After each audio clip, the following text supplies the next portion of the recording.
అమరావతి దేవతలు నడయాడిన పుణ్యభూమి. దేవేంద్రుడు ప్రతిష్ఠించిన అమరలింగేశ్వరుడు కొలువైన ధన్యభూమి.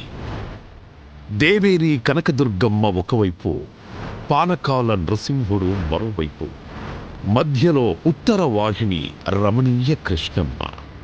శాతవాహనుల రాజధానిగా, బౌద్ధుల ఆధ్యాత్మిక క్షేత్రంగా ప్రపంచ ప్రఖ్యాతిగాంచిన అమరావతి స్తూపంతో ఆచార్య నాగార్జునుడు తిరగాడిన ప్రాంతంగా విరాజిల్లింది. ఆత్మ బలిదానంతో తమిళనాడు నుండి ఆంధ్ర రాష్ట్రం సాధించుకొని ఒకసారి రాజధాని లేకుండా నిలబడ్డ ఆంధ్రప్రదేశ్ మరోసారి తెలంగాణ విభజనతో రెండవసారి కూడా రాజధానిని కోల్పోయింది.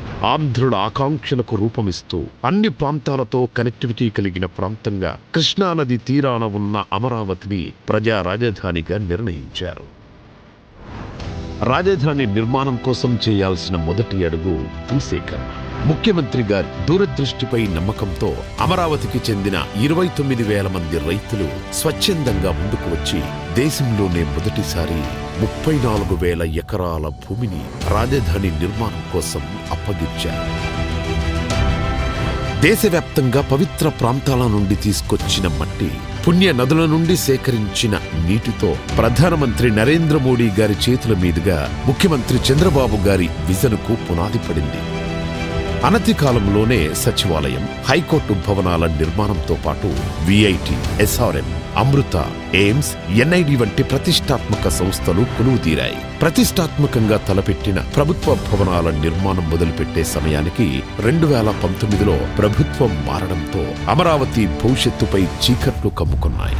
2019 నుండి 2024 వరకు నాటి ప్రభుత్వం చేసిన విధ్వంసం కారణంగా వేల కోట్లతో చేపట్టిన నిర్మాణ పనులు ఆగిపోయాయి. రోడ్లు దెబ్బతిన్నాయి. దారి తెన్ను లేకుండా పోయింది. చదును చేసిన భూమిలో పునాదుల్లో నీరు చేరి పిచ్చి మొక్కలతో, పొదలతో 5 ఏళ్ల పాటు గ్రహణం వీడని సూర్యుడిలా అమరావతి మసకబారింది.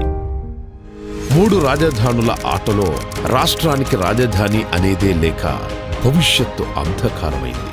ఏ ఒక్కరూ రాజధాని కోసం గొంతెత్తలేని పరిస్థితి. ఆంధ్రప్రదేశ్ కోసం తమ భూములిచ్చిన రైతుల త్యాగానికి అర్థం లేకుండా పోయింది. మహిళలు, చిన్నారులు, రైతులు, ఇలా అన్ని వర్గాల ప్రజలు అమరావతి కోసం 5 ఏళ్లు యుద్ధమే చేశారు. అరెస్టుల్ని ఎదుర్కొన్నారు, అవమానాలను తట్టుకున్నారు, అన్యాయాన్ని ఎదిరించారు. అమరావతి నుంచి అటు అరసవల్లి, ఇటు తిరుపతి వరకు పోరుబాటు పట్టారు. పోరాట యోధుల గుండె పగిలి అమరులవుతున్న వాళ్ల ధైర్యం ఇసుమంతా సడలలేదు.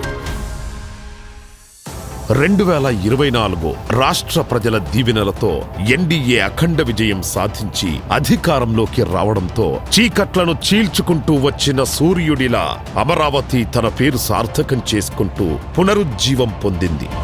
కేంద్ర ప్రభుత్వ సహకారంతో అమరావతి ప్రస్థానం మహోజ్వలంగా మళ్లీ మొదలైంది. అంతర్జాతీయ ప్రమాణాలతో ప్రపంచంలోనే అత్యున్నత స్థాయి నగరంగా నిర్మాణానికి సన్నద్ధమవుతోంది.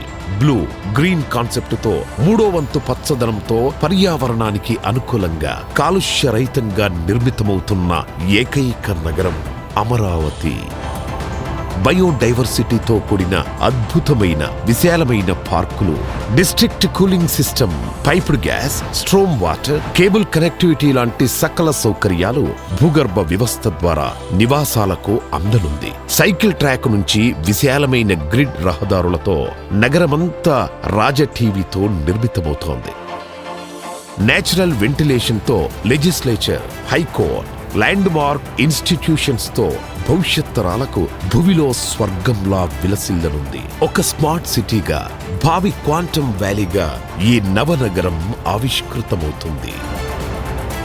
అమరావతి కేవలం నగరం కాదు, 5 కోట్ల మంది భవిష్యత్తుకు భద్రతగా నిలుస్తూ ఆర్థిక భరోసానిచ్చే స్వయం ఆధారిత కల్పవృక్షం. రాష్ట్ర నలుమూలల నుంచి ఉద్యోగం, ఉపాధి కోసం పొట్టచేతబట్టుకొని వచ్చే ప్రతి ఒక్కరికి అక్షయ పాత్ర కానుంది మన అమరావతి.